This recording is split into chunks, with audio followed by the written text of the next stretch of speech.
Okay, now we're going to put the timer on. And I'll time this so it won't go over 10 minutes. Oops, timer. Put it on for 9 minutes. Okay. Okay, so we're going to make pancakes. So first, get a container. And then, we're going to do everything in, let's do it in twos because my husband will probably eat these also.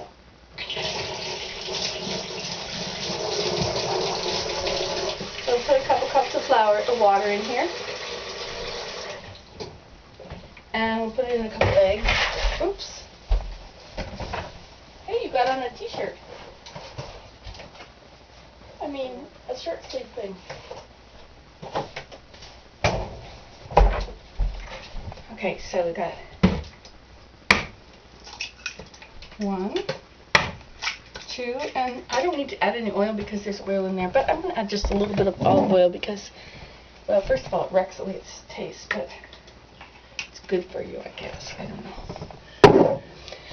Okay, so that's what we've got in there.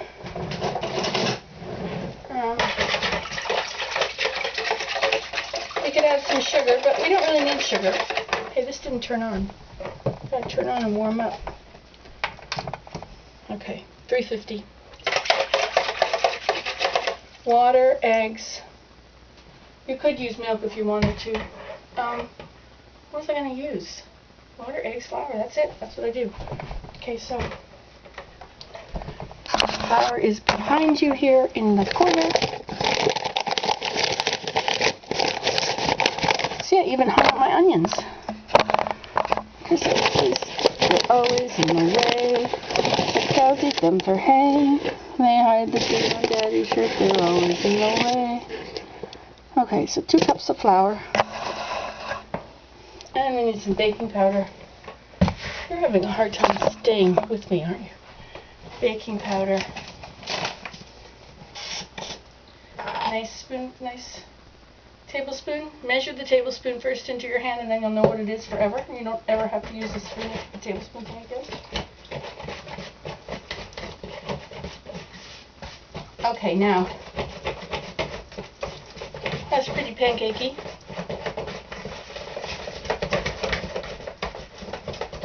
So I put something in it like a banana. A banana. Here we have a banana. You can use the ones that have got whatever those are called on them. Bruises. Stick it in. Chop it up.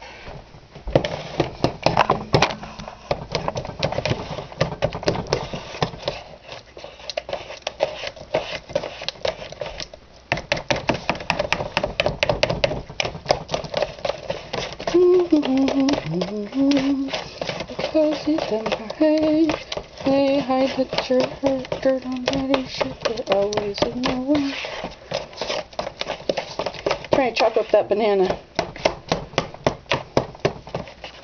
We could add some spices into this. Let's see, we could add a little cinnamon. Where's my cinnamon? Oh, cinnamon. Hey, we could just add, oh, that's chamomile. We don't want to add chamomile. Cinnamon, smell that. Put in some cinnamon. Should have added it with the flour. But, can't be perfect at everything every time. Oh, and we could add some sugar, I suppose. Oh, they're always in the way. Cows eat them for hay. They hide the dirt on Daddy's shirt. They're always in the way. Just a little sugar. You don't need much. You don't really need any, but no, this is more like cake because I beat it all the time. Can't really see that banana in there. Let's put another one in.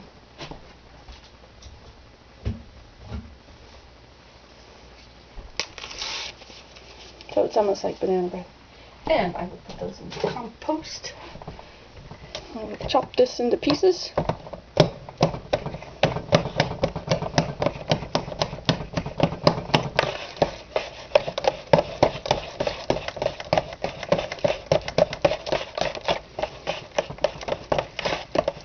And I still have a little bit of bacon drippings in the pan.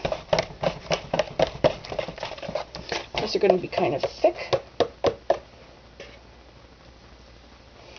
It wasn't quite warm enough to put it in yet.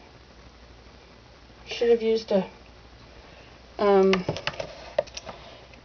drop of water, and when the water rolls,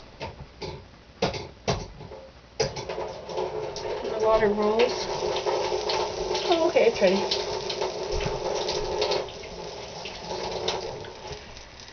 Okay, and then when the edges are brown, we turn, or when the edges look done, then we turn it.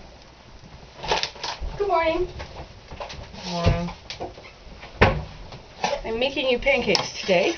Awesome, thanks. Look at this new bread I made. What do you want to do with this bread? Do you want to eat these?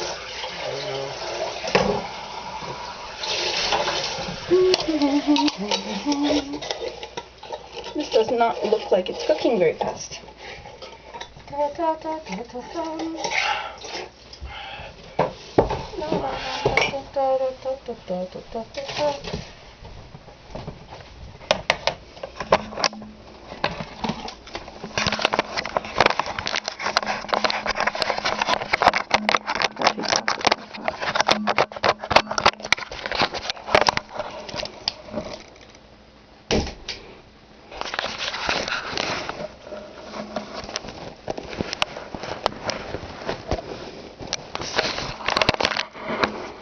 I should have had it hotter. Hotter, hotter, hotter. I like this spatula. It was my great Aunt Evelyn's. Now when the edges start to look done, see the edges don't really look done yet?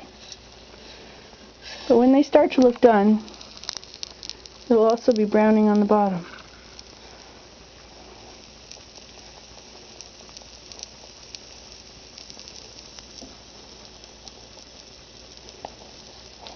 $3.50. Come along, we're running low on time. Oh look, it's 7 o'clock, we can listen to the news.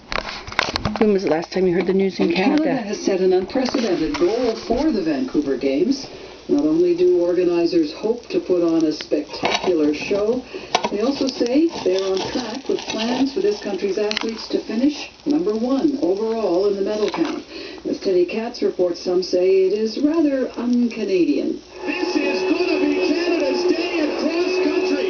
Canada won more medals at the last Winter Olympics in Notice Turin it's starting to steam. In Vancouver, the Olympic Committee has set its when sights it's even higher. looking done around the Its goal edges, is for and Canadian it should have athletes bubbles. to finish #1 overall in the medal tally, and has been very public about that.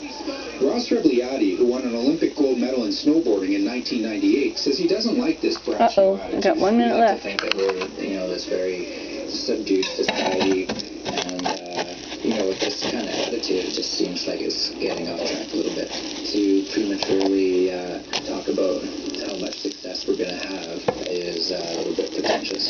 The new attitude began in 2005 when Canada unveiled a program it called Own the Podium. See, it wasn't quite It ready. helped get governments and corporations to invest $110 million so that athletes would get everything they need to be #1 in Vancouver. One of Canada's most successful Olympians, Rower Marnie McBean, now works with the Canadian Olympic Committee. It's not that it's un-Canadian. This is a good way to put your butter on your bread. Feel that they've been struggling so much. In the past, maybe everybody was running the 100-meter sprint, and Canada was trying to compete while doing the hurdles at the same time. Ross Rebliati says he's all for the extra support for athletes, but he thinks they shouldn't have been so public about the goal. He says the pressure of competing at home and now trying to win will be immense. Teddy Katz, CBC News, Vancouver. And Teddy will have more on the pressure on Canadian athletes. 9 minutes is up. 6. Pope Benedict XVI has told a delegation of Jewish leaders that any denial of the Holocaust is intolerable, especially by a priest. He also confirmed he is planning to visit Israel, most likely in May. The Pope is meeting today with about 60 American Jewish leaders to discuss the new strains in Jewish Roman Catholic relations. Are you ready for breakfast? Reports the tensions developed after the Vatican lifted the excommunication of a bishop who denies the Holocaust.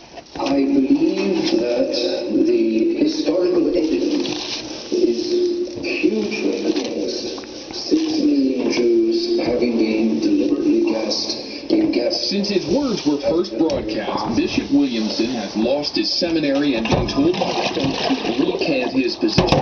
His response?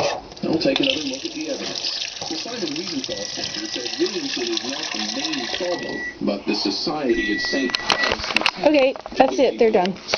The Jewish group points to articles on the Society's own website, which claim Jews are bent on world domination and the destruction of the Catholic order.